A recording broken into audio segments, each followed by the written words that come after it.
I'll be letting everyone in. Yeah, sounds great. That's good. Let me see.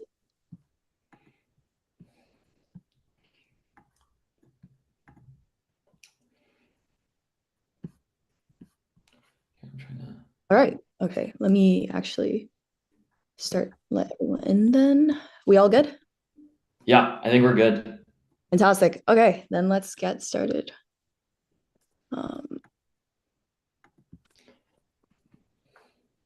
Hello, everyone. Thank you for joining us today. I'll just give a second or two to let everyone sort of just trickle into the meeting room.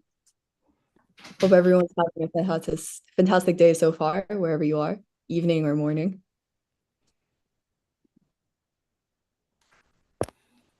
All right.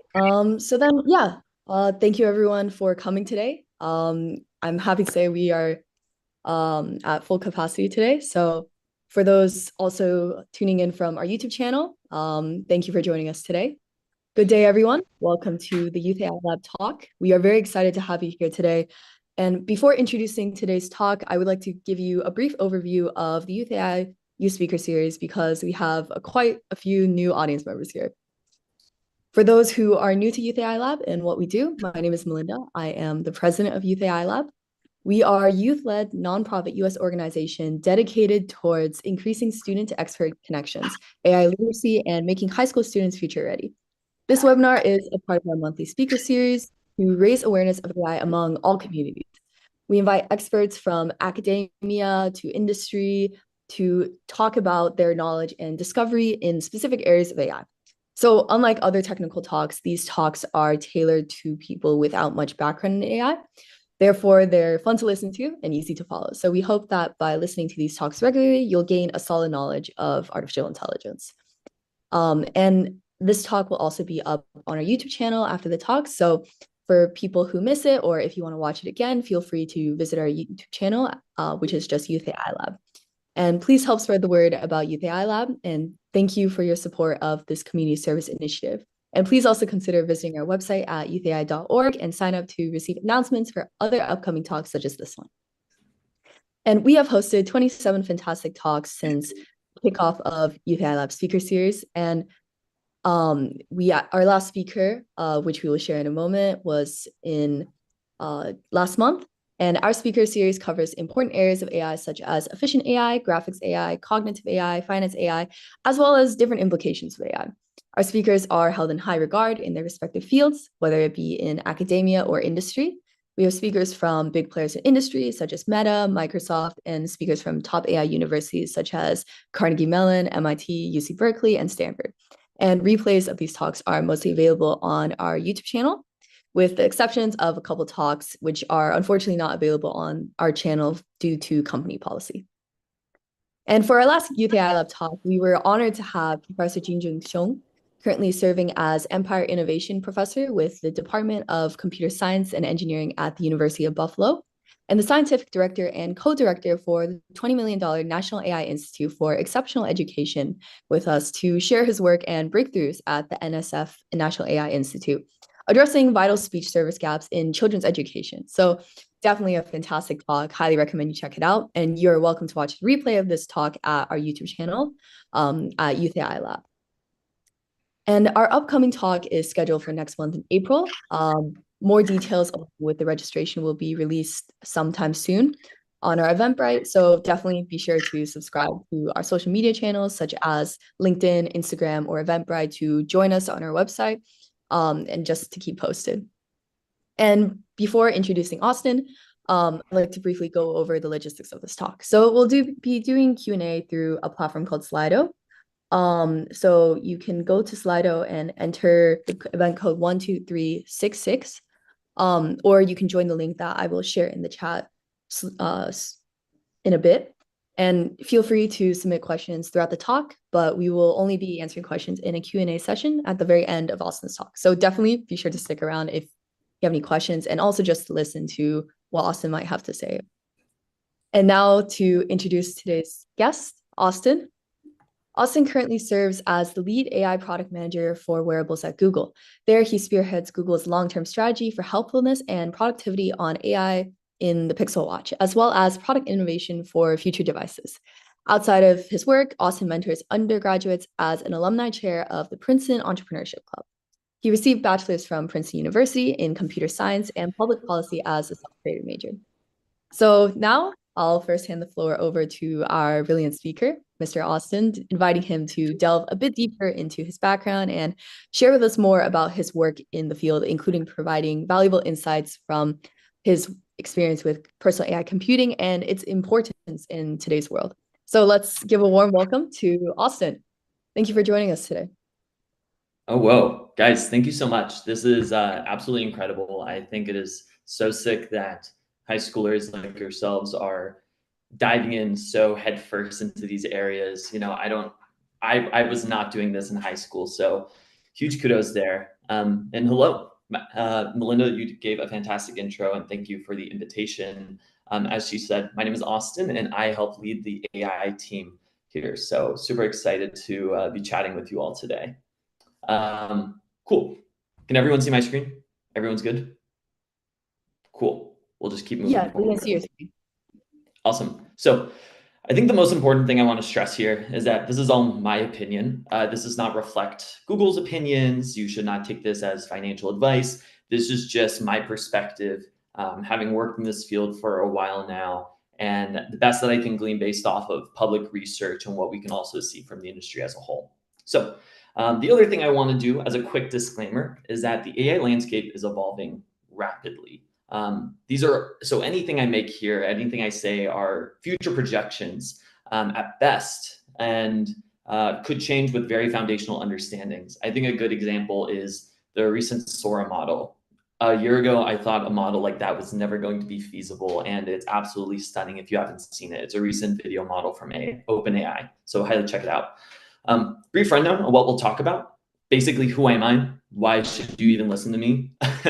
And then we'll dive into talking about what is a wearable and why do we keep coming back to wearables as form factors. We'll then dive into why wearable AI now versus previous eras where we've attempted something similar. And then we'll also dive a bit on why it's hard to do wearable AI, right? And what the challenges of being a product manager in that space look like. And then I'll give you some juicy stuff. I'll talk specifically about what the future looks like. So some of the dedicated releases that are coming up, what the model development ecosystem looks like. And then we can also dive into what some of the major OEMs like Apple or Samsung might be up to. So let's dive right into it. Who am I? Hey, howdy. My name is Austin, and I lead the AI team on Pixel Watch. I previously was on the phone team, and that's where I really got my first exposure there, where we were building, proprietary, never been seen before AI experiences. And some of the stuff that my team and I worked on are things like Magic Eraser, which is that pixel first kind of magical, you circle something and it immediately removes it from your photos. I also did Magic Editor, which is kind of the first on-device generative in-painting tool that was created, and Google shipped that this past year, as well as group photos, which you can take multiple pictures of someone and they'll all stitch really seamlessly together, which is really great. And so, if someone is blinking in one photo and someone else, sneezed in the other, you'll be able to blend the best parts of both of those photos and you'll make a really great picture. A bit more about my background is I previously studied CS in public policy at Princeton, and then I also was a Schwarzman Scholar. So I studied at a university in Beijing called Tsinghua University. And so happy to talk about that experience. If anything there, kind of helped inform my perspective as a product manager. And this is the Watch AI team. Crazy to say that this team did not exist 3 months ago. It was basically back in November where I really leaned in and said, hey, we should be taking a much more critical look at what we're doing in the AI space and how we're building wearable technology. And it started with me and a few docs, and it became this massive cross-functional team. In fact, there's some people up here who I need to add, which goes to show that it's just been growing and growing and growing. And for anyone interested, I'm happy to talk about what it looks like to start your own team, your own organization. I also recognize I'm relatively young, and even people at work recognize that. So, how do you kind of overcome that barrier of being so much younger than everyone else in the room and not having that get in the way of your ability to execute and build? I say all of that to really highlight what at the end of the day, what we're doing here, which is to build personalized AI by ceaselessly reimagining, prototyping, and productionizing wearable experiences while showcasing the best of Google's product ecosystem. And that's really at the core of it, where the watch is a fantastic device, but it hasn't always delivered on what Google is best known for, which is unparalleled productivity and helpfulness. Gmail, Maps, Drive, Calendar. These are all products that have really changed how we live our day-to-day lives. I know I personally use them myself. And really our mission here is to bring some of what makes Google and those products so beloved by billions of people and carrying some of that magic over to the watch. So that's a bit about our team. I want to talk briefly about wearables and their appeal, because I think this is something that can be really difficult to grok, especially when you think about phones or other services or web portals. And to get into that, I want to talk about what is a wearable. Melinda, are people able to kind of like send emoji reactions or stuff like that in chat? Um, we have the chat disabled, unfortunately, due to No sort worries. of experience with Zoom bombing, but they might be able Totally. to send reactions via their icon. No worries at all. Well, people, let me know if you can do it. Otherwise, just kind of take this note for yourself. We're going to do a basic activity. I'm going to show you a photo of a product and you let me know like, hey, is this a wearable? Yes or no. Um, with that, we'll start off pretty easy. This is the Pixel Watch. This is what I work on. It should be pretty intuitive, right? This is a wearable. Very quickly, though, you start to get in some interesting areas. This is the Rewind pendant. Rewind is a company that basically automatically logs and captures audio as you play around. And so this pendant is physical hardware that can listen to your conversations and basically create meeting agendas, action items, to-dos, etc. It's this ambient computer and it hangs around your neck. Is this wearable? Let's talk about something else. This is a continuous glucose monitor. People with diabetes use it. It allows them to monitor their glucose. It gives them really critical health insights. And for many people, it's essential. Not only that, it is a really powerful tool for weight loss. I actually use a glucose monitor myself right now because it's a really great insight into how the food you consume affects your day-to-day life, right? Is this a wearable? Let's get interesting. AirPods, right? They go in your ear, they're technology. They do something that is more than just, something that is, purely plastic. It is electronic. You wear it. Is AirPods a wearable? And then lastly, let's get really hard. This is probably before a lot of yours time, but this is a unique collaboration that Nike and Apple did, where it's called the Nike Fitness Plus. It is a small computer that you slide into specially designed shoes that Nike produces, and it sits in your insole. And what it does is that it tracks unique metrics like your steps, your pace count, basically anything you could imagine for running. It was discontinued after a few years, but it had massive ad campaign. And as you can see, had two of the biggest brands in the industry behind it. Is this a wearable? You don't actually wear it on you. It's in your shoe, but is it a wearable at the end of the day? The real whole reason why I talk about this is to highlight this core idea that wearables are super hard to define as a product category. And the reason why they're hard to define is because they are undefined. The important thing that I want to talk about here is if you look at something like, let's say a phone versus a tablet, any day of the week, you could tell me the difference between a phone and a tablet, even though they're functionally the exact same product, just at different scale. And the reason why you can do so is because they're very tightly defined. You can tell night and day just based off the size and a few other aspects what's a phone and what a tablet is. iPad mini starts to become something really weird, but even then, it's a tablet, it's an iPad, it's not an iPhone Ultra Max, right? And so what I want to highlight here is that this is an area where the definition on what we're even building and what we're even talking about is evolving day by day. And that impacts dramatically the form factor, what people expect, what you're even delivering. And you see that variation in the market. To kind of help everyone have some resolution there, I think a working definition is any electronic technology that is used while worn or being on your person, which is a pretty broad definition, but that's because it's a very broad category. Now, how does this affect the watch itself? Now, smartwatches are a really interesting area because they're pretty tightly defined, in fact. Unlike other wearables, they must also help with productivity and fitness. If it's wearable and it's just a productivity device, it's something like a classic watch, or you might say it's a Humane Pin or the Rabbit R1, which are recent products that we'll talk about later. If it's a wearable and it just does fitness, hey, it's something like a fitness tracker or a Fitbit, right? But if it's something in the middle, right, like productivity and fitness, it might be a phone. It's hard to say what exactly that is.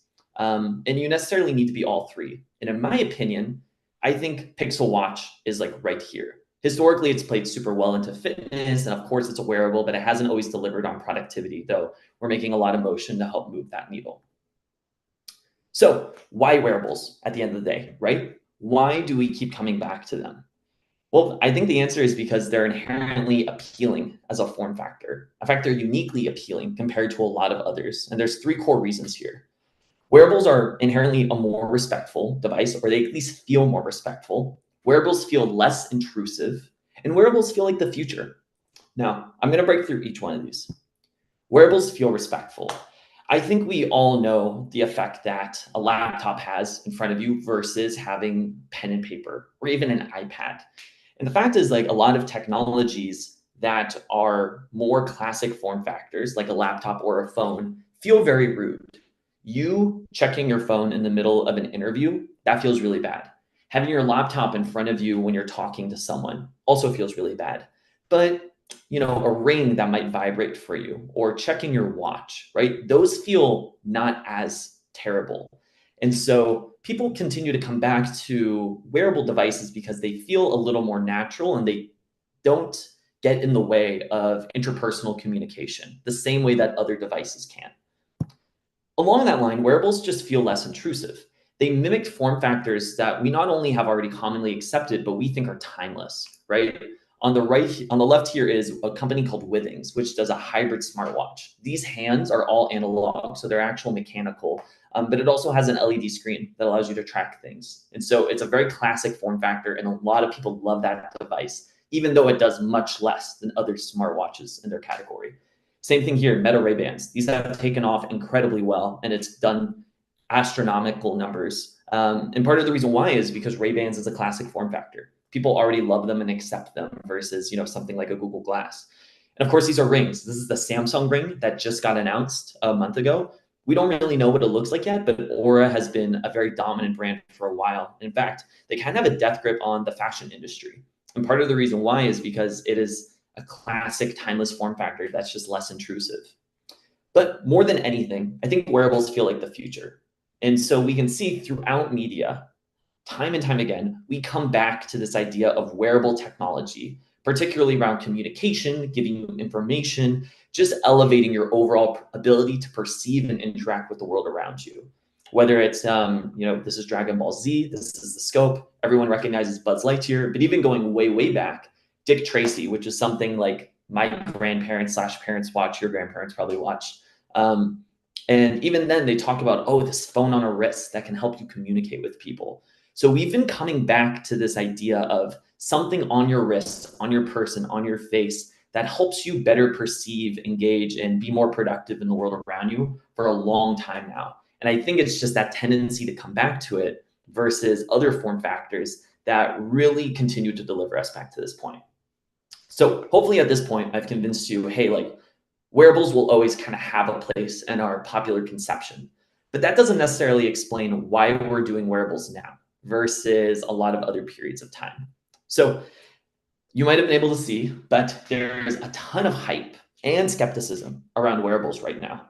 Up here is the Humane Pin, right? It's probably like the highest visibility startup for the longest time on what the future of AI is. And this is formed by previous product designers who created the original iPhone. So tons of attention here. Immediately under it, like Ray-Ban, the glasses, wearable AI in the future isn't here just yet.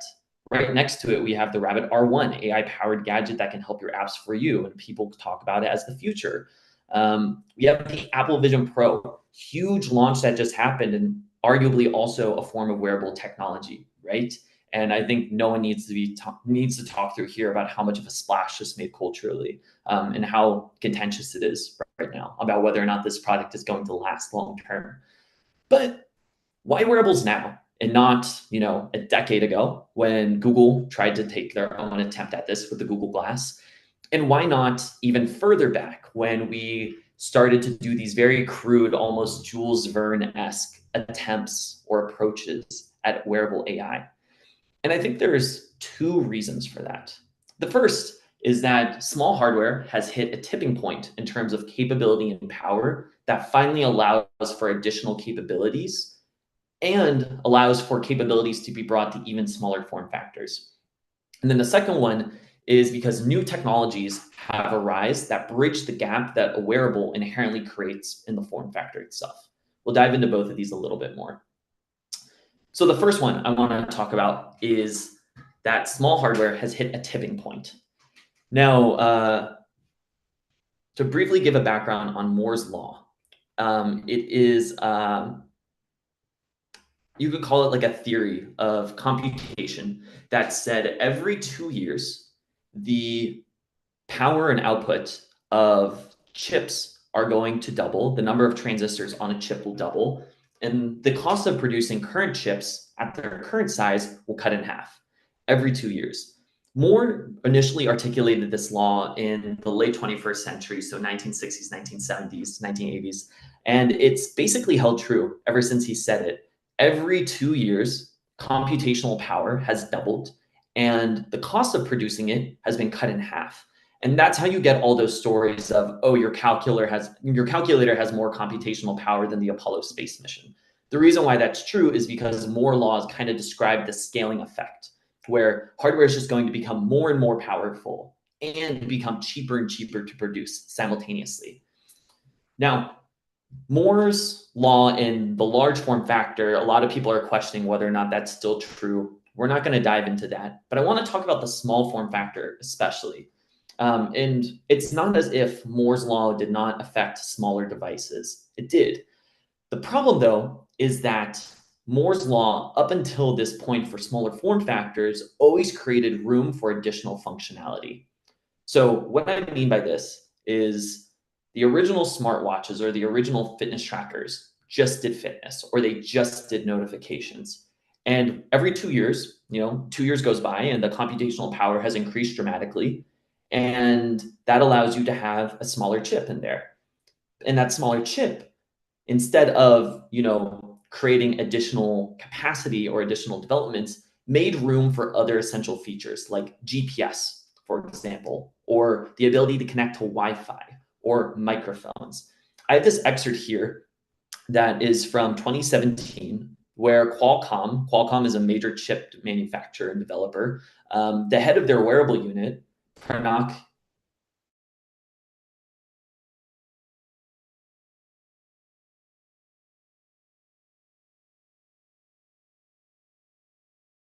But they'll also pay a premium for more sensors, such as Wi-Fi or cellular, and better security. Each of these additions creates a trade-off in power and efficiency, another thing that commands a premium, which necessitates a larger device that accommodates a bigger battery. So the way to interpret this is essentially that, yes, Moore's law was applying to smartwatches. However, the improvements and the gains that we got from smartwatches largely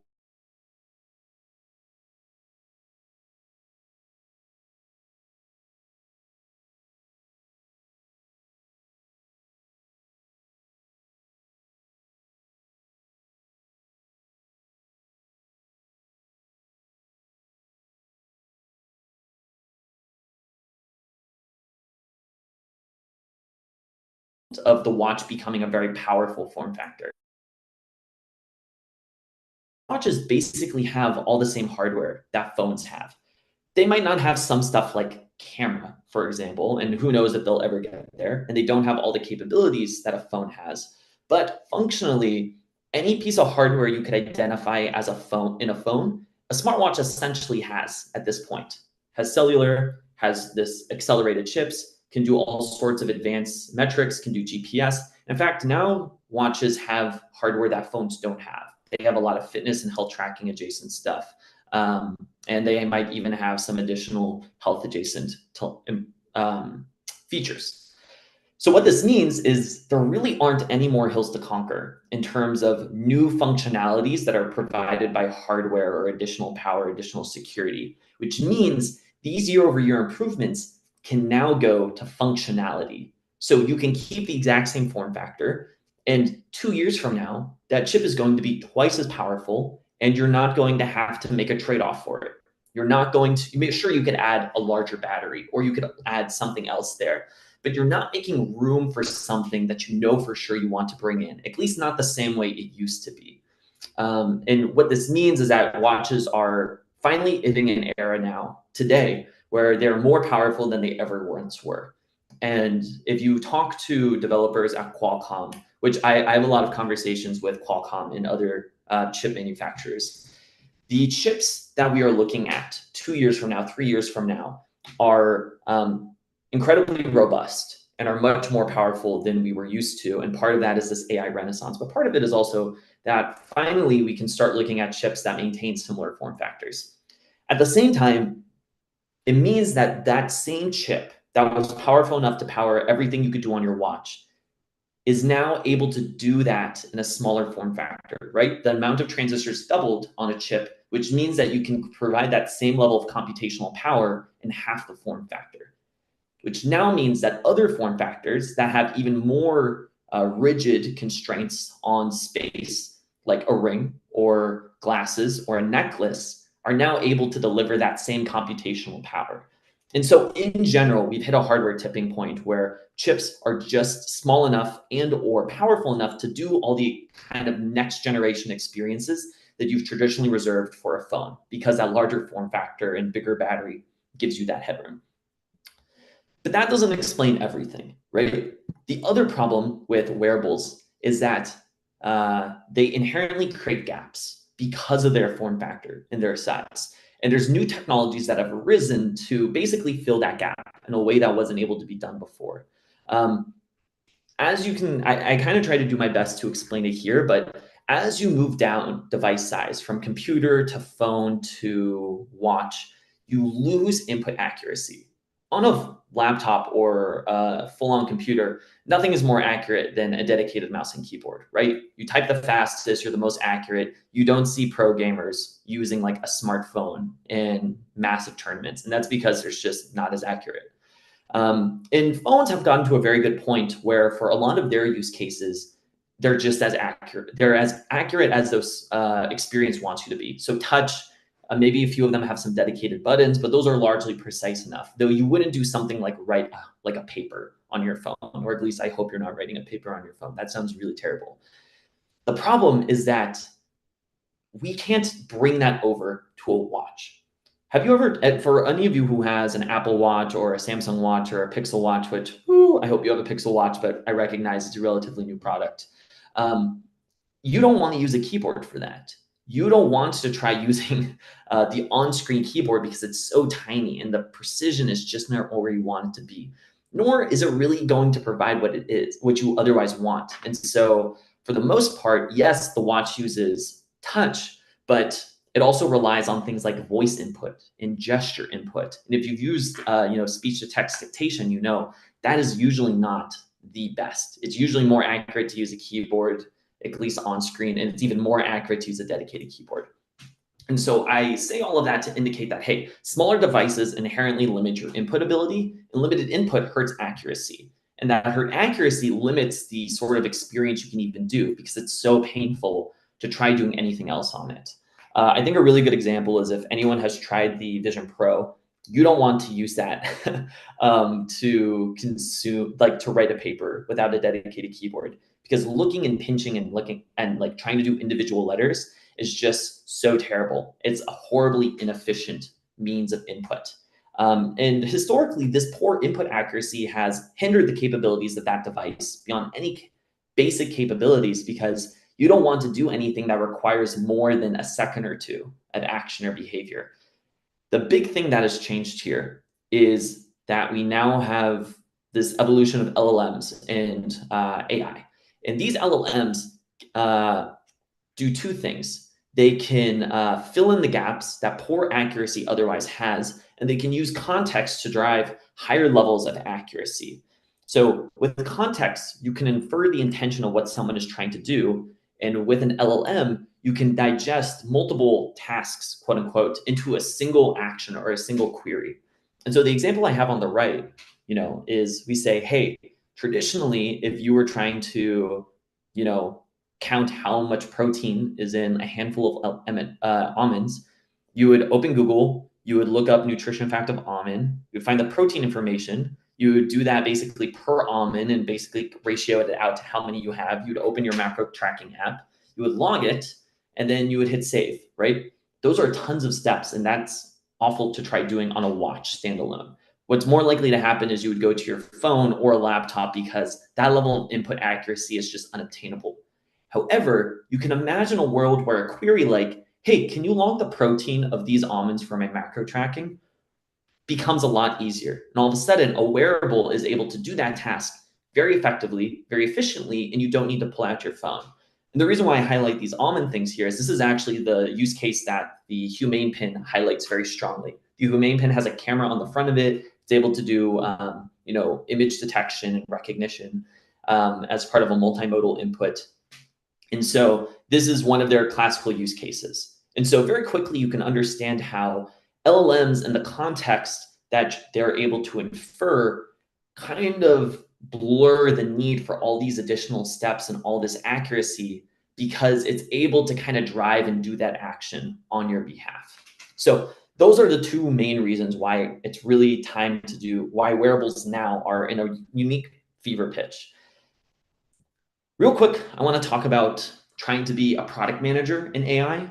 For anyone who's interested in product management, I think there's a ton of energy right now around becoming an AI PM. And it is really difficult to talk about because it's a relatively new discipline, it's a new area, and it is relatively few people in that space compared to a traditional software or hardware product. So super happy to dive into it. And I'll also say that I'm talking about it from the perspective of an organization like Google. I'm sure it's a very different beast if you were at a startup or if you're doing your own development. But probably the main areas of pain is that one, AI development is unpredictable. So here we kind of have a side-by-side of traditional software development and AI development. Traditional software development is done in cycles. You're able to plan out and say, we're going to build these features and we'll build it by this date, and you can plan it out in a number of months.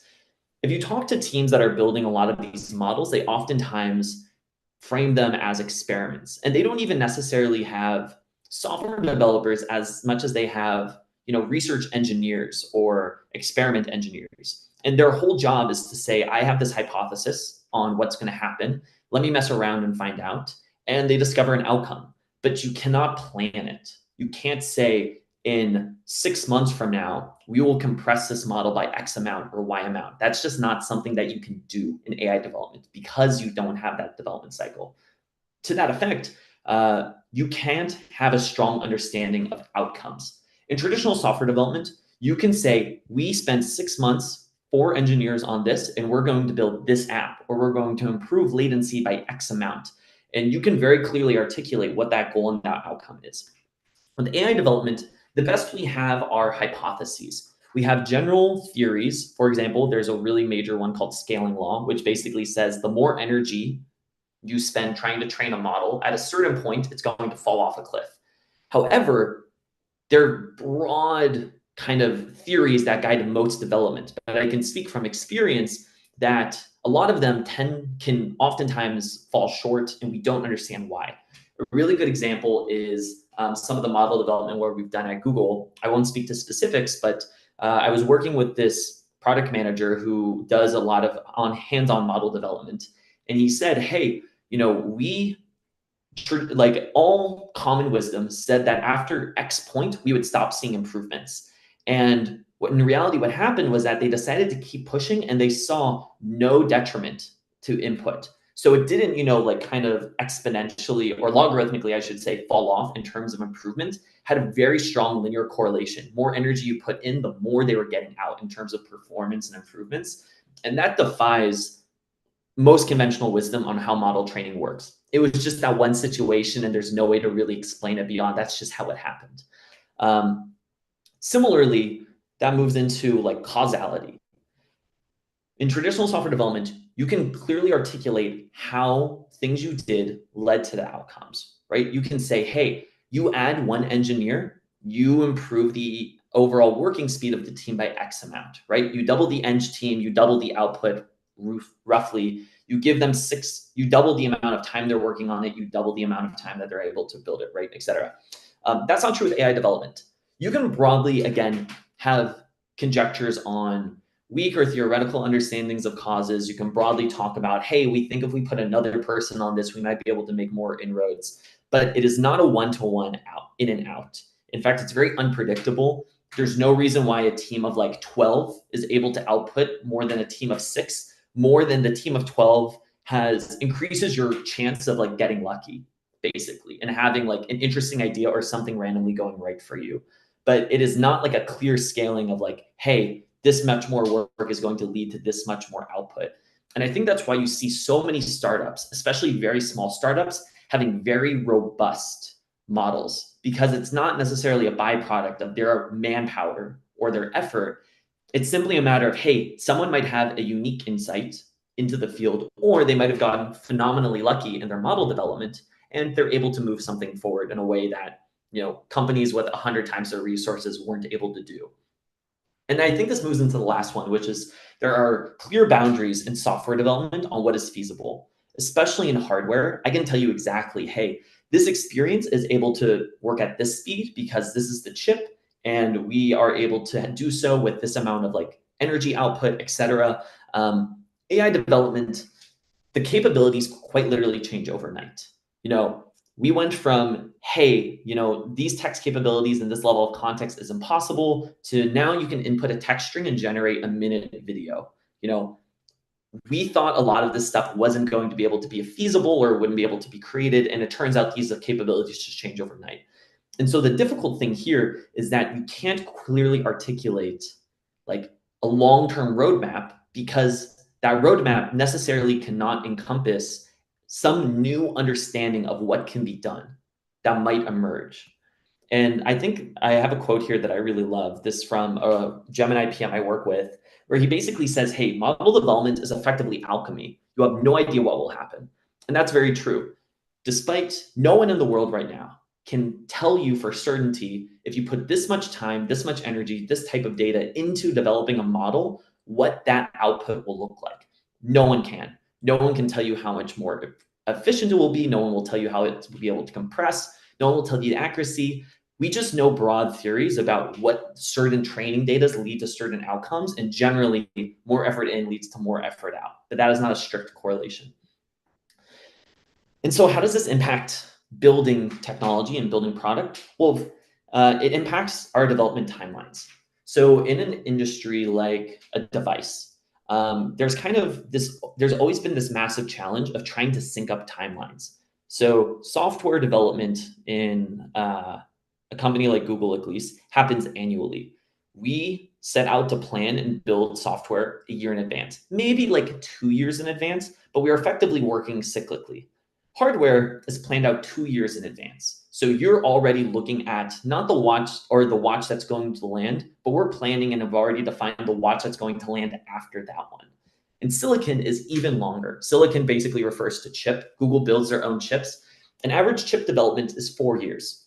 So the thing that we've struggled with, and every manufacturer struggles with, is if you're building your own silicon, your own hardware, and your own software, you're trying to say, hey, software team, what are you going to build in 4 years? And how can we support that with the chip? And the software team is like, we don't even know what's happening next year. It's so difficult to try to articulate and look ahead. Hardware team similarly is like, we're super focused on defining the hardware right now. We don't really know what's going to happen next for sure. However, at least in that worldview, we've been able to broadly talk about, hey, we know this is generally the area we want to go into. We want to have more accuracy. We want to build these fitness experiences. These are areas we want to invest in. And so while it's a very difficult problem, you've been able to overcome it because you have a general idea of where your North Star is and where the product is going long term. That is not true with AI per se. And that's for 2 reasons. One, AI development happens too sporadically and rapidly to meaningfully plan around. It is not used. I cannot tell my silicon team what capabilities I'm going to want in 4 years, because the model might evolve in such a way that that type of support is irrelevant, or the spec that we gave them in terms of, hey, the model needs to support X amount of output has actually doubled or it's been cut in half. It just evolves like that because we don't know how it's going to go. And the difficult thing here is that there's basically this 2-year like perimeter on any projection outwards where no one in the industry can tell you what's going to happen more than 2 years from now. People can give broad North Stars on experiences. They can tell you about, hey, what do we want to be true? But at the end of the day, no one can tell you how things will improve 2 years out. And that's really hard, if you're trying to talk about a device that comes 3 years from now.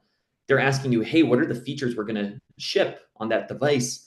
And I can barely tell them the experiences we're going to ship in 2 years because it's evolving so rapidly and it's so hard to look past that horizon. And that's true with anyone. If you were to able to chat with like the OpenAI team, if you're able to chat with the Gemini team, Llama, Lambda, they can barely tell you about what improvements are coming to the model next month. They can't give you any insight long term. And so, without belaboring the point, and I can really dive into this, that's the difficult part of developing and building for AI as a product manager. And I'm happy to expand more on that if there's anything interesting there. Now, this is the juicy stuff. This is like my thoughts basically on what the next year of AI and wearables looks like. And before we dive into this, I want to reiterate that this is my opinion. This is not Google's opinion. This is not Google's thoughts. This is all publicly available information.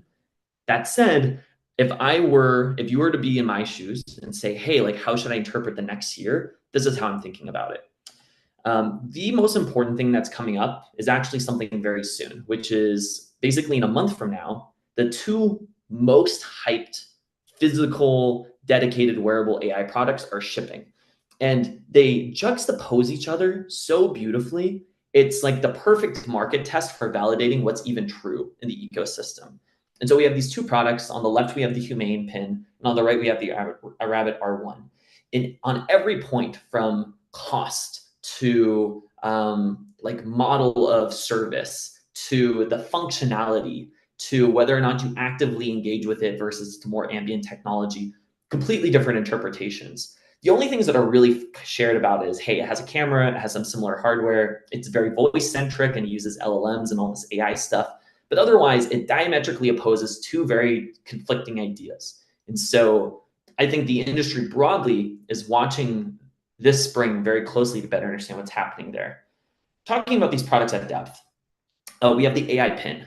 So the AI pin, for those unaware, are basically this like ambient computer. The idea is that it's going to be listening and looking around. It's going to ingress information around and like basically like interact with it. It has no screen. It has a little projector, which is really interesting, very novel hardware. And it's been hyped up for quite a while now. It's built by two former designers that helped build the iPhone, so huge hype. My prediction, frankly, is that it will probably underperform a lot of expectations and hype, and it's going to need to really deliver strongly in terms of next development, or, hey, like have a really stellar version 2 to survive long term. The reason why I say that isn't because I think it's a bad idea or it's not well designed or anything like that, but there's a lot of warning signs right now. The first one is that they've pushed back the ship date. It was originally supposed to ship in like February-ish, and now it's like launching in spring. The other thing is like there's no reviews about it. No one online has been able to use it independently.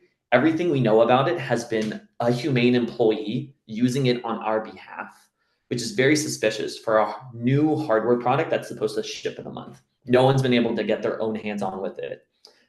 Similarly, there's been layoffs at Humane. They recently laid off like 4% of their company. And if you're shipping the next generation of wearable AI, it's very strange that you would have layoffs leading up to it.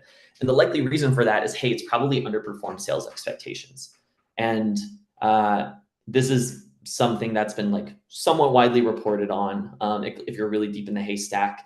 And you can see that they're starting to go with strategies to boost sales and get people in the door that is very un-Apple-like. So first of all, they're offering free shipping, and now they're going to give you 3 months of their subscription service for free. To use the Humane Pin, you have to pay a $20 a month, or it might be like $40 a month subscription service that's a cellular network and gives you access to like ChatGPT, essentially.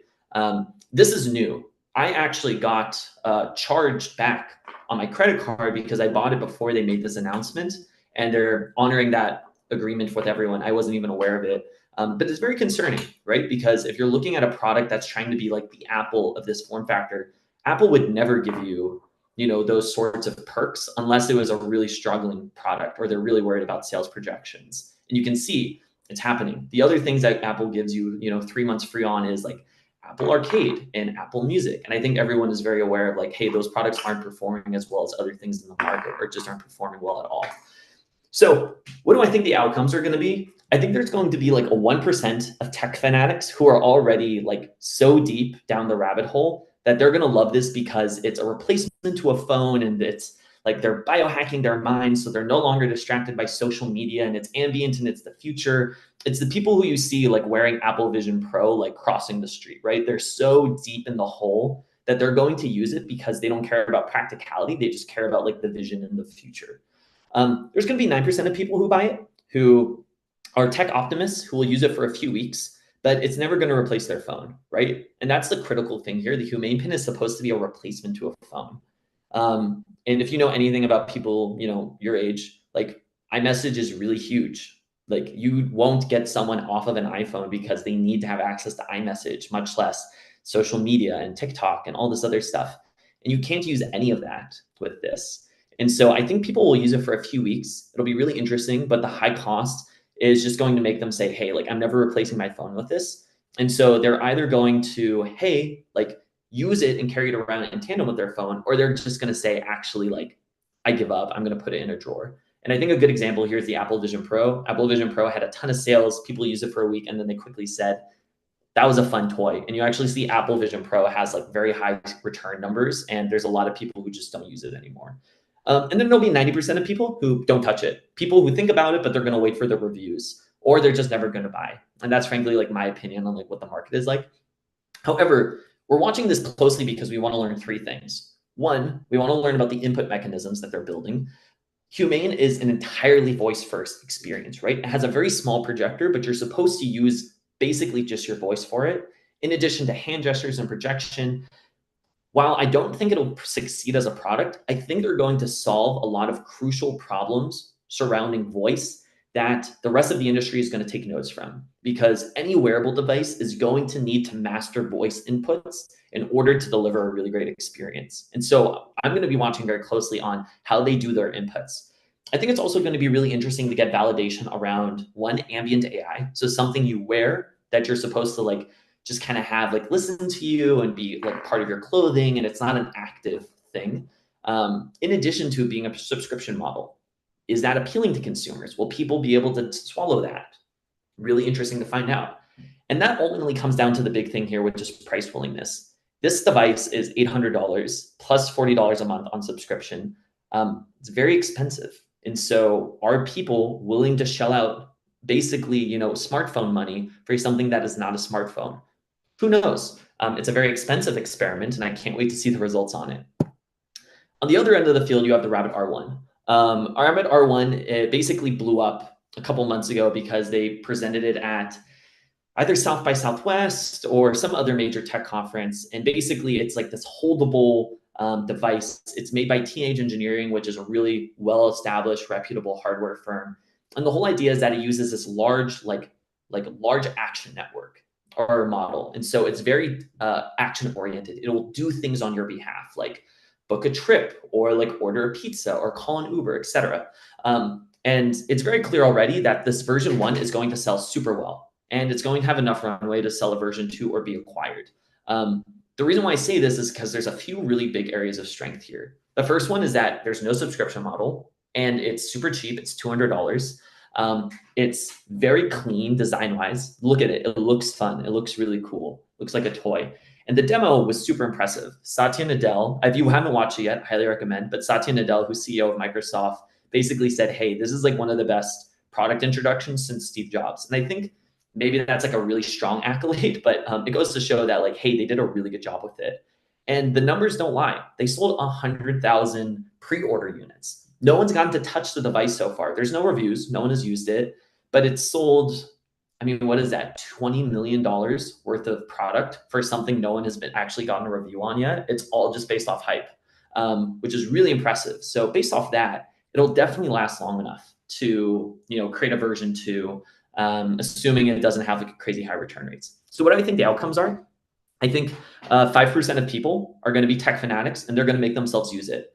This is not supposed to replace your phone. And so they're going to continue to carry it with them. And the biggest issues that might emerge with the Rabbit R1, which is hallucinating actions, right? The example they use is that they book a trip on your behalf. I don't know about you, I would never trust something like this to book flights in a hotel for me. But there will be some people who either just care so much about the tech futurism of it, or they're too rich to care. Like they just have enough money that booking a first class ticket accidentally doesn't really hurt them that much because it's the future and it's cool. So I think 5% of people will just really love it.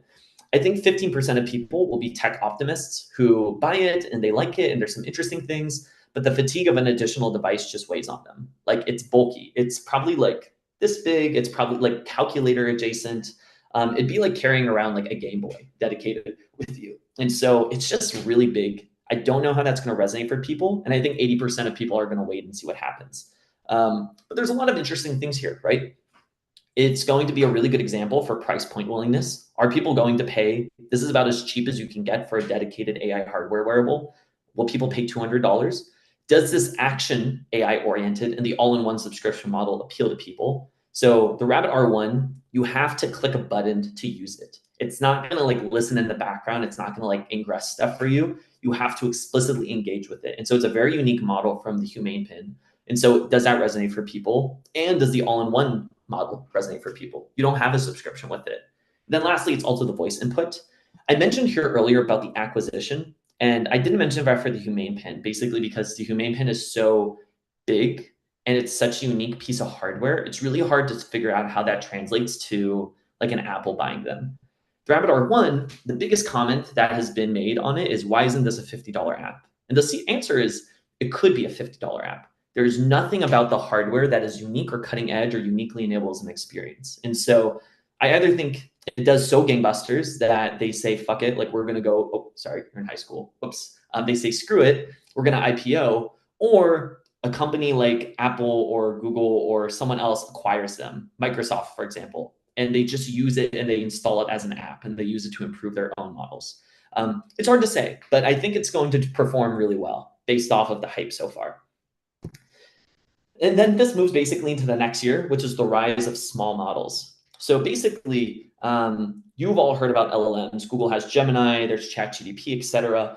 And all the effort right now is focused on building bigger models, more capacity, more space, more reference tokens, et cetera, like more capabilities. They just keep getting bigger and bigger. And so while the largest models are approaching trillions of parameters, like the smallest models are 2 billion parameters. 2 billion parameters for context is like, it's probably like, it requires like 4 gigabytes of RAM, 5 gigabytes of RAM to run. They're pretty size intensive. Like there's a reason why no phones have like an LLM baked onto it besides like the Pixel does, but that's only because the Pixel, it's only on one SKU of the device and it's only the Pro one because they can afford to put that much RAM on it. It's just very expensive to run these large models. And so while there's all this focus on pushing the upper extreme, there's been basically no effort on trying to figure out how can you make these small models better. However, there is very clear indication that small models on device are necessary if you want to bring it on device. So for example, Llama is the model by Meta. It's 7 billion parameters. And on the iPhone, they did this benchmarking study. It lasts less than 2 hours. It can do 3 to 6 tokens a second. Tokens are basically the basic unit blocks of what you feed an LLM. You can think of them as words. And that is really slow. It also takes a ton of energy, right? Like 0.7 joules a token, which is not relevant, but it's good in terms of frame of context. Because the same paper said, okay, if we take a model that's 125 million parameters on an iPhone, that model can run all day. It can do 50 tokens a second, and it's like 1/20th of the energy output. And the important thing to call out here is that models scale not only with power, but also efficiency and speed. So So the smaller a model is on the same hardware, the faster that model is and the less power it requires. So you end up getting a ton of stacking benefits by having smaller models on device. Because you can think of a model as like basically like a large series of layers that information has to move through. And these larger models have dramatically more layers, and those more layers just take more time to move through. But if you have a really small model with very few layers, it moves through very quickly and it just takes less energy to run overall. The reason why I bring all this up is because there has already been initial research that shows that these small models can be super, super improved with tiny little bits of effort. For example, there's this paper, Mobile LLM, that came out like a month ago, and they basically just changed the architecture. And that little architecture change gave them a 5% model increase. And it's not a very sophisticated model change. Basically, they just said, hey, for that next item in the layer, what if we just copy the previous elements? Like we just copy the previous values. And it turns out that gets you 5% improvement. No one knew that before. Super easy, super simple. Apple released this paper called LLM in a Flash that I kind of highlighted here. And they found that, hey, you can actually offload RAM that you otherwise need to run on Flash to a solid state drive or your memory.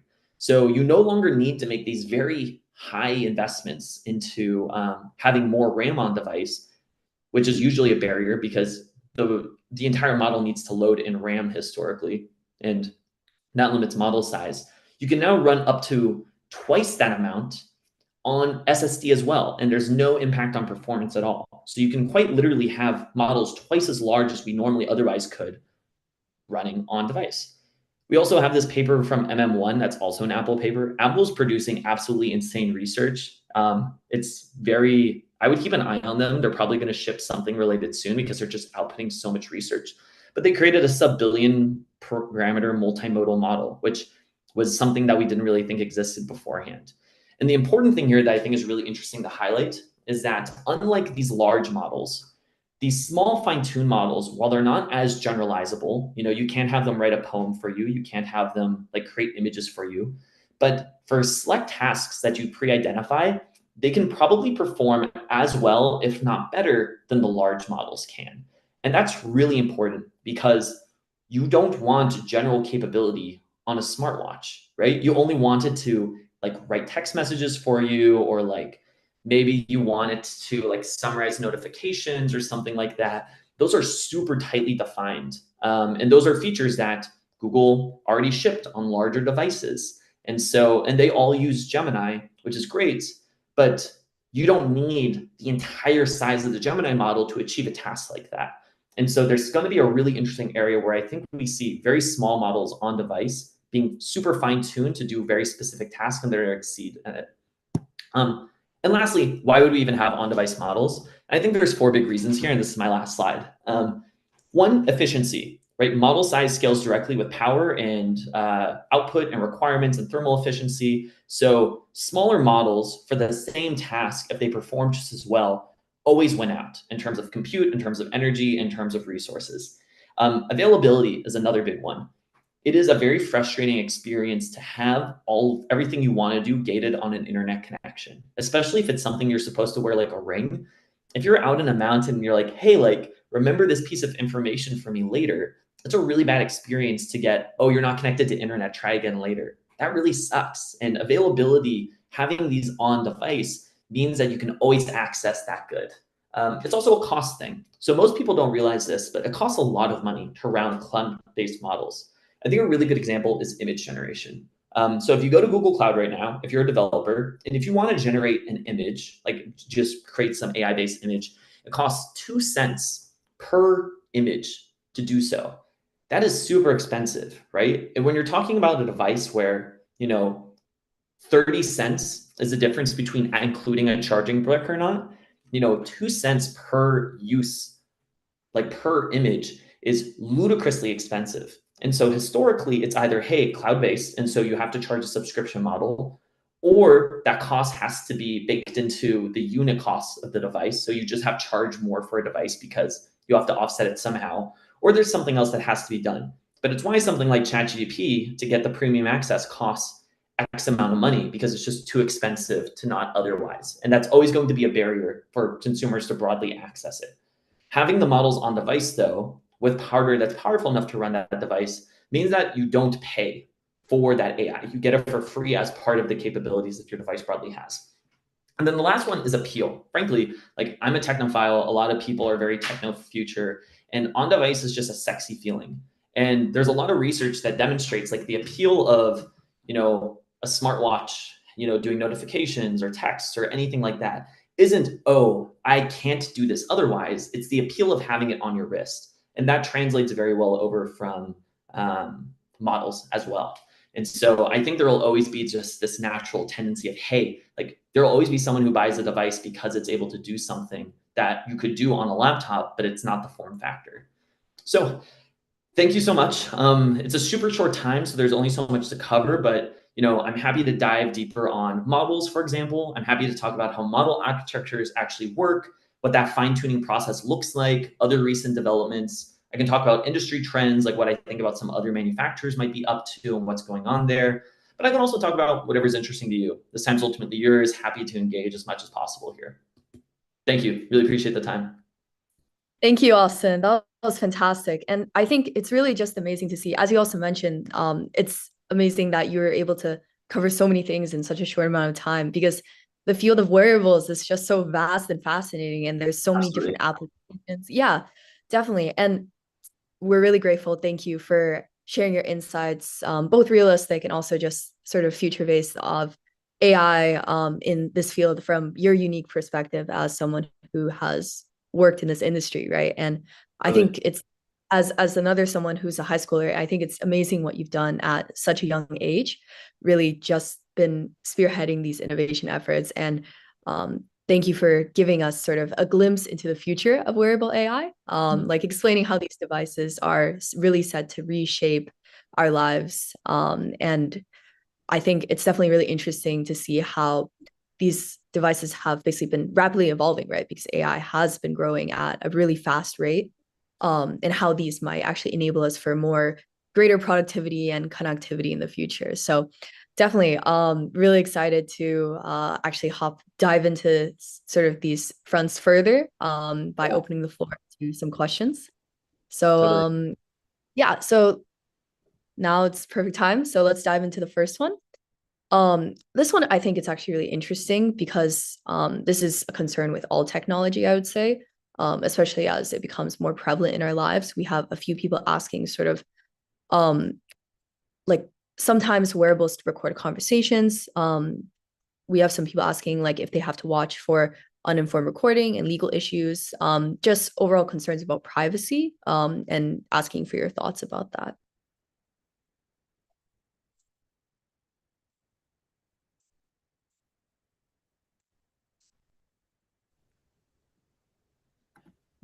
Sorry about that. My internet is No misbehaving. worries, no worries. It happens. Did you were you able to catch the question? No, I'm sorry. I didn't hear the question. Oh, okay, no worries. Yeah, so I was just saying, we have some people asking, especially since technology is so prevalent in our lives as it becomes Mhm. more and more integrated, just sort of along the concerns of maybe technology or wearables in specifically recording conversations, Totally. um, concerns of uninformed recording, and any privacy issues along with that. Like, what do you think? What are your thoughts? Totally. This is an area that's been dived into other countries. So, for example, Japan and South Korea has dived very deeply into the recording in public spaces. If you buy a smartphone from Japan or South Korea, it is required that anytime you take a photo, it plays the photo capture sound because there's been such an issue of people taking unsolicited pictures of people in other areas. So it's something that is not a new problem, right? People have always been taking things into public spaces or semi-private spaces, and they've been kind of transgressing on what we consider the boundaries there. And you see a lot of devices try to mitigate it in different ways. So like smartphones basically are always listening, but they have a hot word. It's either like, hey, assistant that starts with S or hey G, right? Certain company that I work for. And we've already gotten used to that idea of, hey, they're always kind of listening. These new form factors aren't doing anything novel, but they feel a lot more sensitive because it's this new idea. And so you see something like the Humane pin Anytime you record something, it has a light that's super bright and it kind of fully announces it. If you take a photo, it plays a camera capture sound. And the Rabbit R1, you can't even use. Like, you have to hold a physical button to interact with it, and it has no photo capabilities, ambient recording capabilities, anything like that. I think it's going to be something that we really butt up against, especially if they become more popular. But there is nothing that these devices can do that your phone isn't already able to do or is not already doing to a worse extent. So this might be a moment where either we say, hey, like, let's come to a consensus on what we want this technology to have access to in our space, or it's going to blow over because it's already so prevalent in our day-to-day lives. It's just a new form factor of it. Right, definitely. I think you're definitely right. And it's either we have a conversation about it or it just becomes normalized. Yeah. And I think another question, sort of asking more on the front of your role as a product manager. Yeah. Um, we have someone asking, what skills, characteristics, or past experiences made you stand out as a good PM candidate during recruiting? Yeah, I think the biggest there's a lot of things that go into it. People talk about backgrounds, experiences, and I normally have a whole other deck about like product and like what to do. I think the most important thing is having independent leadership experience. As a product manager, there is so much ambiguity. You have to work with so much, and you kind of play like a team lead role. A lot of people will say you're the CEO of a company, of like a small company, but that's not really true. You're more like the team captain. And so similar on a lot of group projects where you might be like head of the project, you work with a lot of parts of the logistics and components, but you can't make anyone do something they don't want to do. And so you have to learn how to, influence and convince people to work on the things that you also think are important. To that extent, the best proxies for that right now are things like school clubs, self-organized groups like these, or anything where you don't have like a I am paying you relationship, because that best replicates the, hey, like, there's something I want to do and I want you to also do it, but I can't make you do it. Building that experience is going to best serve you as a product manager. So I highly recommend getting involved with a club, leadership in a club, starting a nonprofit like, Youth AI Lab, or something that is going to like really stress your ability to coordinate when you don't have like an employer-employee relationship with someone, or they don't have to do it, because that is going to make you realize, how do I make sure what they want is what I want? How do I like convince them of something, or how do I work together to create a roadmap? And that is the core PM skill at the end of the day. Definitely. I would say, especially not just building sort of credit for sort of your future employers, showing that you're Yeah. able to take on these things.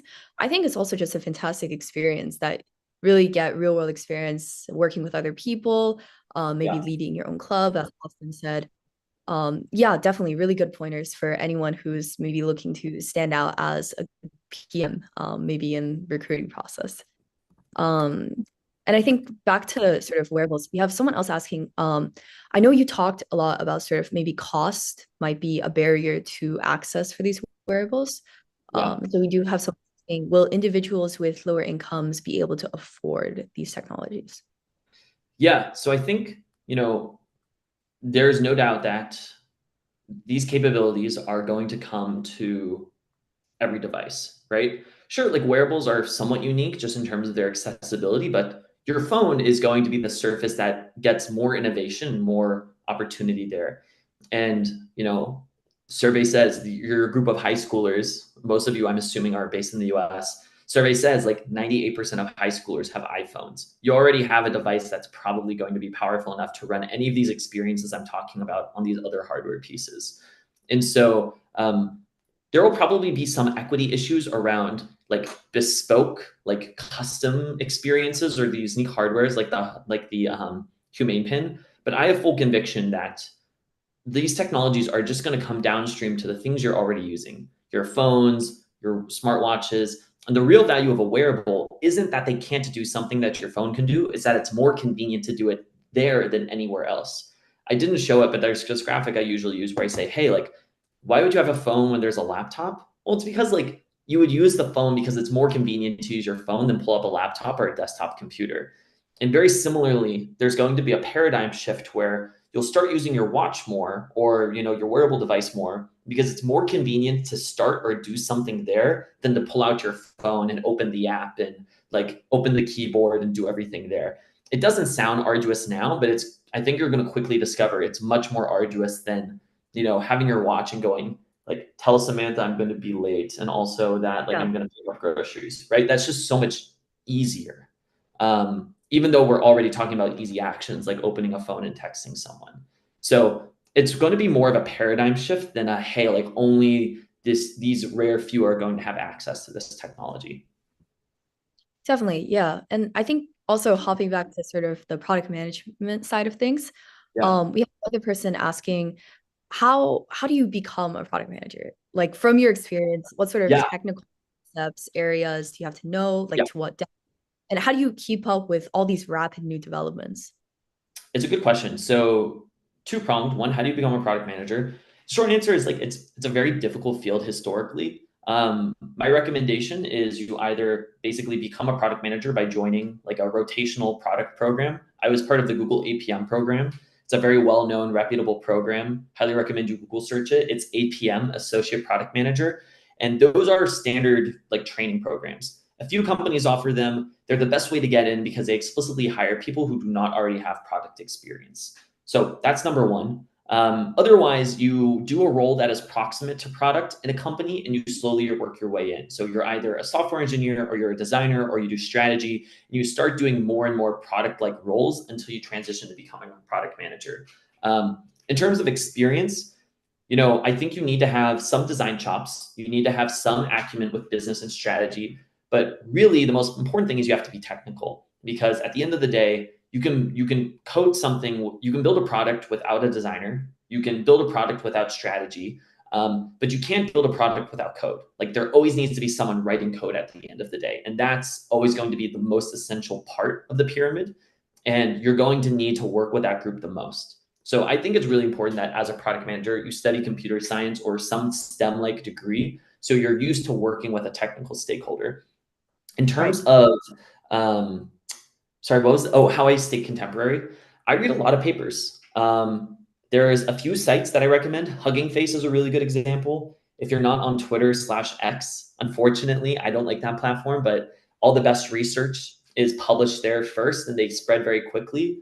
Um, but I read a lot of technical papers and I linked a few in the presentation, but that's kind of what I do right now. Like I don't read books anymore. I read like research papers because I can't figure out when I'm supposed to read them otherwise. And they're very interesting. Once you build the language, they're not like PhD like nuclear physics beyond you. Like you can very quickly adapt to the language.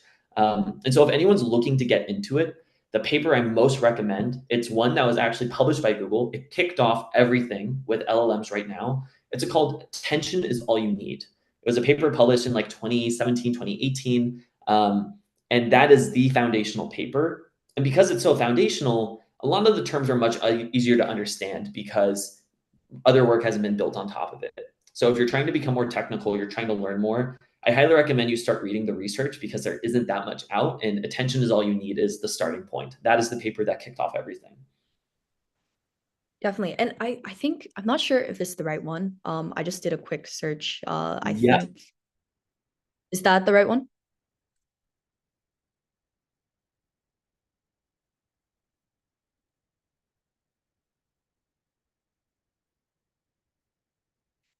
Apologies. I think the Wi-Fi might have cut for Austin a bit. Let's give him a second to come back.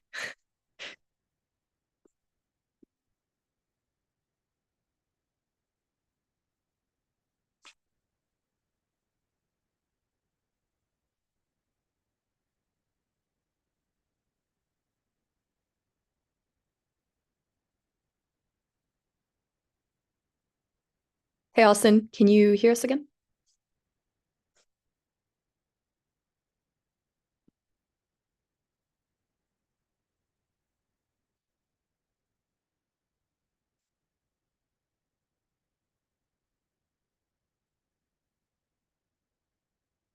Sounds like he's having some tech issues on his side.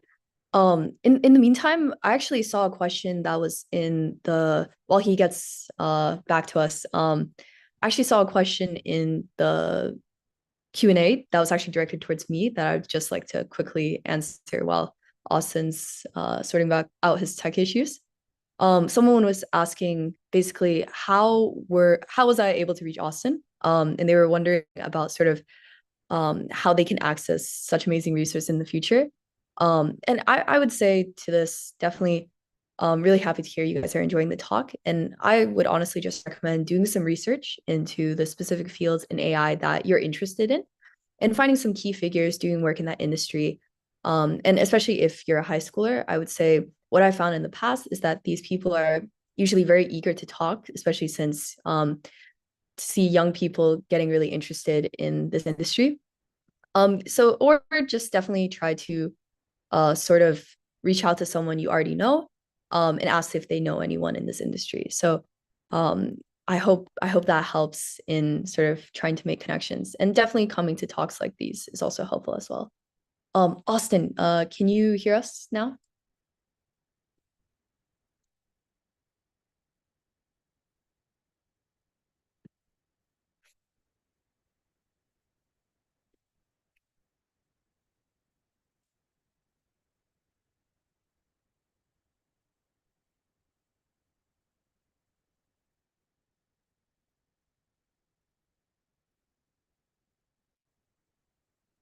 I've made you co-host again. You should be able to unmute if you're with us right now.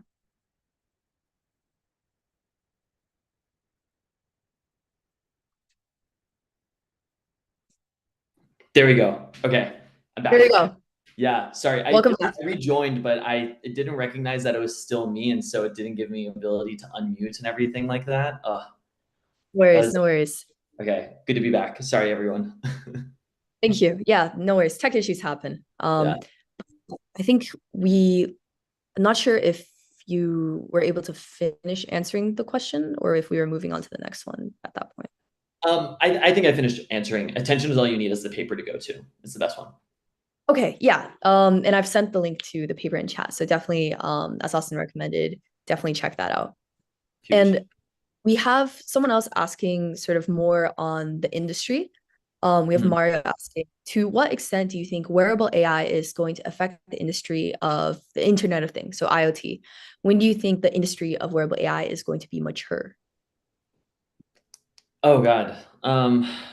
So I think IoT isn't so Internet of Things, right? That was like a major trend, and that was this belief of like ambient technology. I think this LLM stuff is going to have a very clear impact because the biggest issue with ambient technology was that accuracy and input thing, right? Like it wasn't Right. you wouldn't want to order things off Amazon with your Amazon Alexa because like turns out it's very imprecise. It's very difficult to order exactly what you're thinking of just by voice. And so I think LLMs will do a really big job in terms of in painting a lot of the context that you lose by not having a dedicated screen. What does that mean long term? I don't know if IoT is going anywhere. I don't think SaaS is going anywhere because there's like LLMs is a tool that solves some problems, but it does not solve magically every problem. And I think there is actually an issue where you see in a lot of companies where they basically shoehorn LLMs into a problem as a solution for a problem that it doesn't really exist. You saw the same thing with like Bitcoin and blockchain.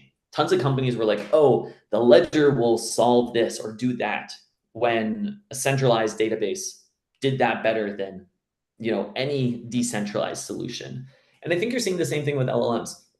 They can't do everything, especially for things where you're just trying to like do predictive. Basic chatbots will oftentimes like be more fruitful because you know exactly what they're going to produce and they're going to say. Like traditional Google search probably isn't going anywhere, at least not anytime soon, because people always want the ability to like browse through and look through things. So I think it is going to be an expansion, and I think it is going to consume a lot of existing use cases, but I don't think it is going to completely obliterate more traditional means of interaction, at least in terms of like you and I as the average consumer. There's a lot of interesting Right. comments on how it will impact jobs. I think coding is going to be a really interesting one. I have no idea. I think coding will be completely different 5 years, 10 years from now, because it is very formulaic. And it's been clearly demonstrated that these models can very easily take on a lot of that low level, mid level coding work. So I'm not sure how it'll affect some industries like that. But us as a consumer and our ability to access and use knowledge and perform tasks, I think it'll be a universal good. And there's a lot of things that are going to be easier, but I don't think it's going to be a profound like it's not going to be the invention of penicillin. Like it's not going to like completely change the course of human history. At least I don't think it is right now.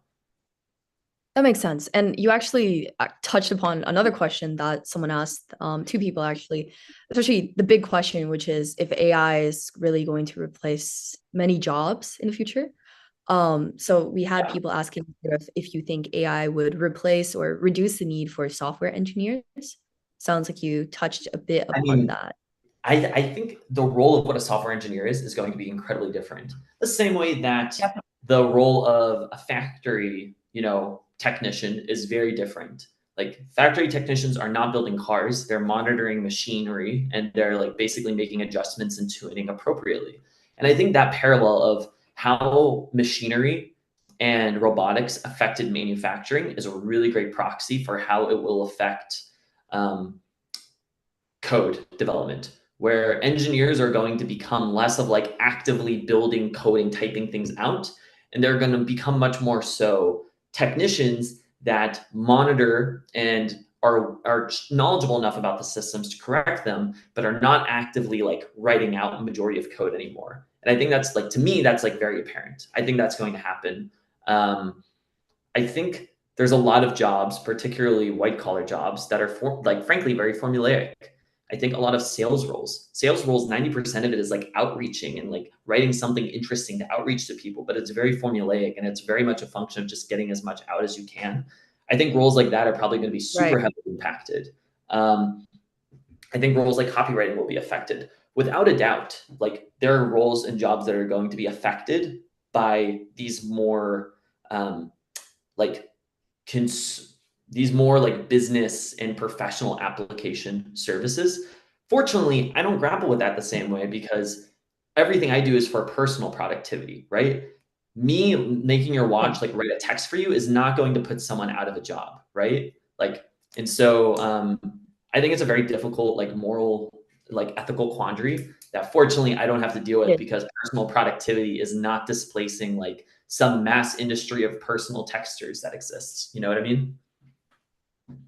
for sure. Yeah. And I'd say like with time comes, of course, with evolve evolution in sort of Yeah. these fields, technology, like for Mm, instance, horse carriages have become obsolete essentially. totally. Um, and as time evolves, certain jobs will be displaced, but which is definitely, as you said, a very morally concerning question that we do have to Yeah, answer. totally. But at the same time, new jobs will be created as well. So Yeah. um, And the thing I want to clarify, again, this is my opinion. I cannot stress enough that this is not Google's official perspective. This is just me personally as someone who is like an individual online, like reading tweets and papers and stuff. right. Um, so this is my personal opinion. I am sure like there are many other perspectives and there's people who are just as knowledgeable as me on the space who might have completely contradicting opinions. So can't emphasize that more than enough. For sure, definitely. And I think that actually brings us to another question, sort of about impact in the future. We have another question asking, sort of, how about AI PC? So, how would that impact wearables? AI PC. I believe they're asking about personal computers. Yes. Okay. Yeah. Just want to confirm. Again, I think the value of a wearable is not that it's doing anything that your other devices can't do, especially on productivity. The value is that it is more convenient to do it there than any other surface or any other device. And so, like, why do you want to have notifications on your wrist? Your phone does notifications better. Why would you want to send a text message from your wrist? Your phone does texts better. And it's because it's more convenient to have it on your wrist. And so an AI PC will probably come along that makes a lot of the current applications of cloud LLMs redundant. Like I think it's very easy to understand how software could come along that gets baked into Mac OS or Windows that takes care of most LLM tasks, like you know, like digest, summarize this for me, or write this paper, or blah blah blah. Right? That sort of stuff I think could very easily be brought on device. There will always be cloud stuff for like all the knowledge of the internet. Like there's just going to be some things that you can never have on device, but that's true today. Like some computers will never be powerful enough to access that. And that's Right. going to also come downstream where even if you have like ChatGPT on your laptop, that doesn't change the use case for the watch because it's all about convenience. It's all about access. The same way that like, oh, what if you had a device on your PC that is 8 times as powerful as your phone, right? And is faster and is more input accurate? Do you stop using your phone? And the answer is no, right? And it's going to be the exact same thing with wearables, at least in my opinion. Definitely, yeah. And there's another interesting question. Someone's asking, how would the battery constraint affect the future of wearable AI? That's a good question. That is the right way to be thinking. The answer is that it most profoundly constrains it because these models are very energy intensive. And so in some ways, like having these models on your laptop makes more sense than having them on your phone, because your laptop doesn't struggle with battery the same way your phone does. And Yeah, that's the biggest barrier that has stopped. My best guess, the main thing that stops Apple from shipping an LLM on device is that it has profound energy impacts. It kills battery. And consumers are hyper focused on battery life. Like people care about their battery life, their phone lasting a full day, so bad.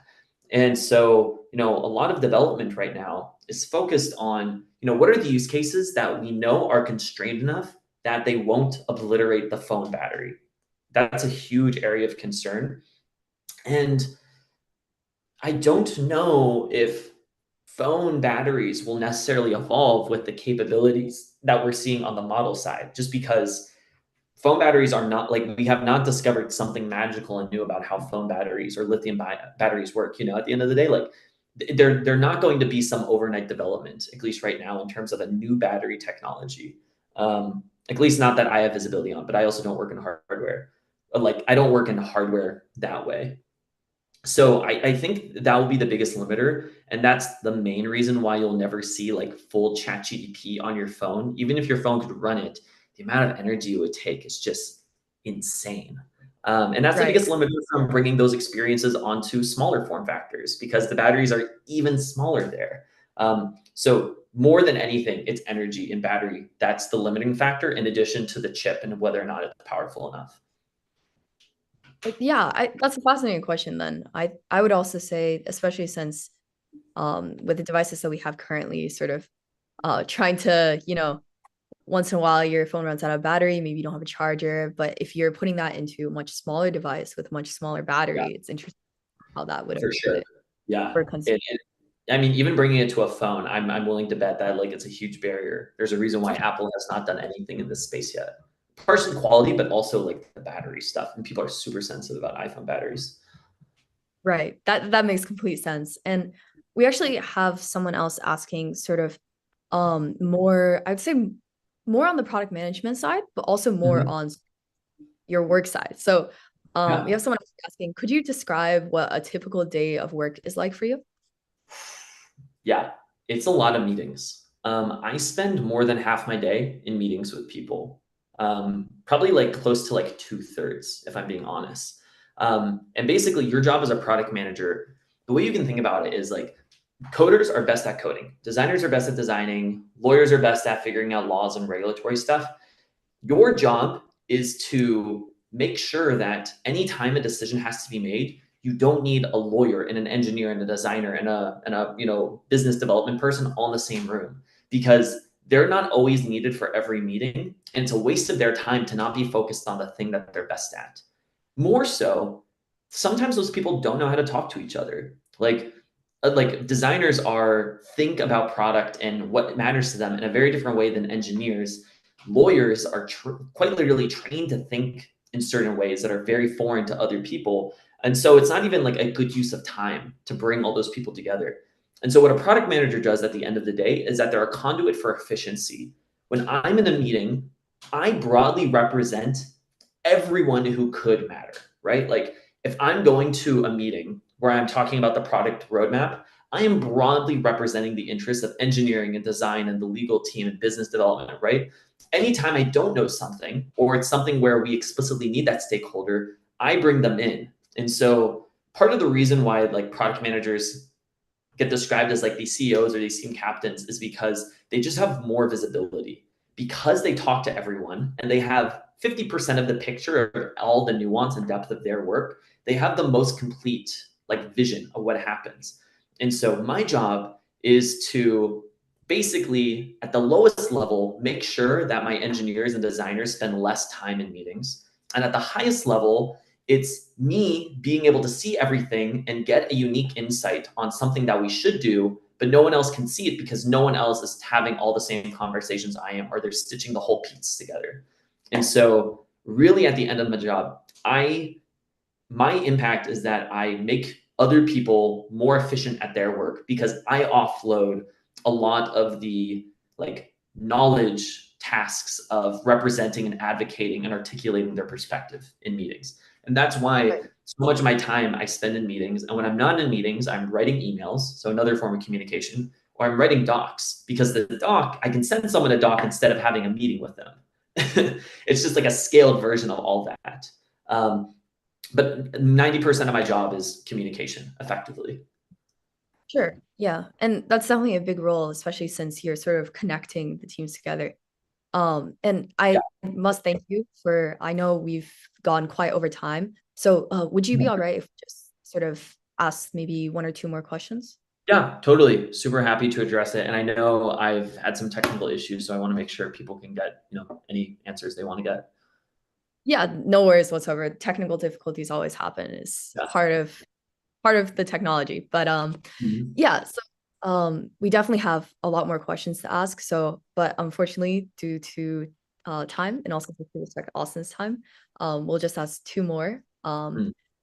There's one question I think would be really important for high schoolers, especially Yeah. because you yourself right now you're working as a product manager at Google. I'm wondering since you're working with Google, I'm wondering, is there a program in Google that allows high school students to sort of get involved, such as visit or like special programs or even maybe internships?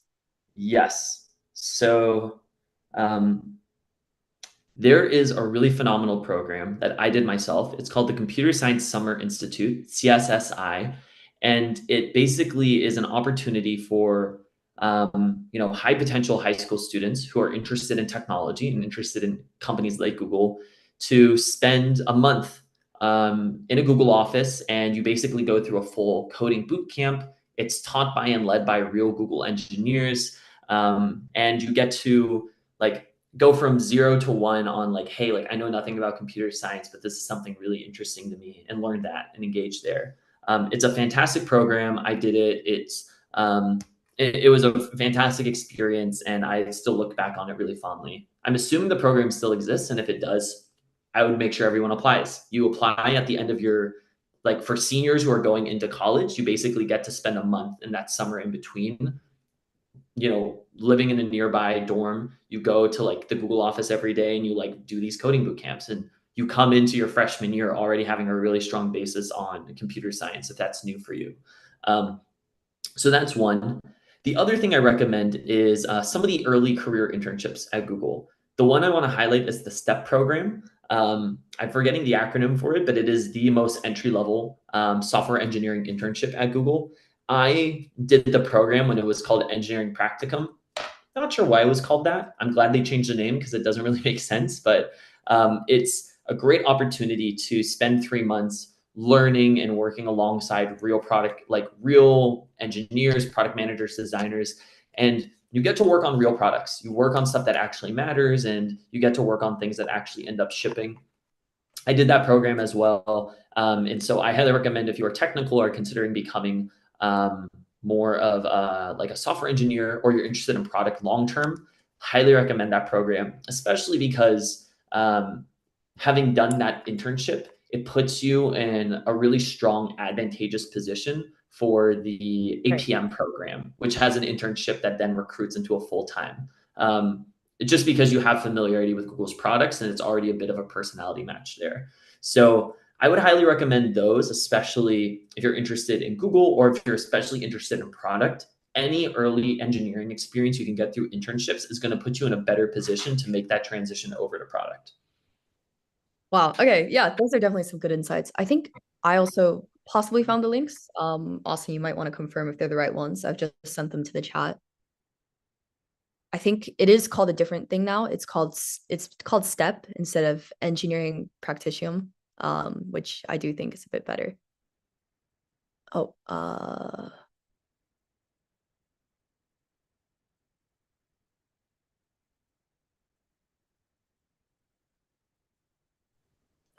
Okay, I think I'm realizing anytime I interact with the chat or go to a different tab, it just freezes. So I'm gonna not do that all anymore, right. but those look correct to me. Okay, fantastic. Then yeah, I've sent the links in the chat. Oh, geez. Let's keep Austin from touching the chat if that's disrupting his Wi-Fi. Oh, Um, geez. Definitely. And yeah, so as Austin said, there are definitely lots of opportunities, maybe if you're interested in product or maybe specifically Google that are provided. So definitely check them out. And if you're really looking for other opportunities, I'd say definitely you're already sort of in the right space. And just to ask one more question, this is a question we ask all of our speakers. I was wondering if you were to give and if you were to give advice to high schoolers looking Mhm. to get started in AI, or maybe to looking to building a career in AI, what sort of Yeah, advice would you give them on how to get started and where to go from there? for sure.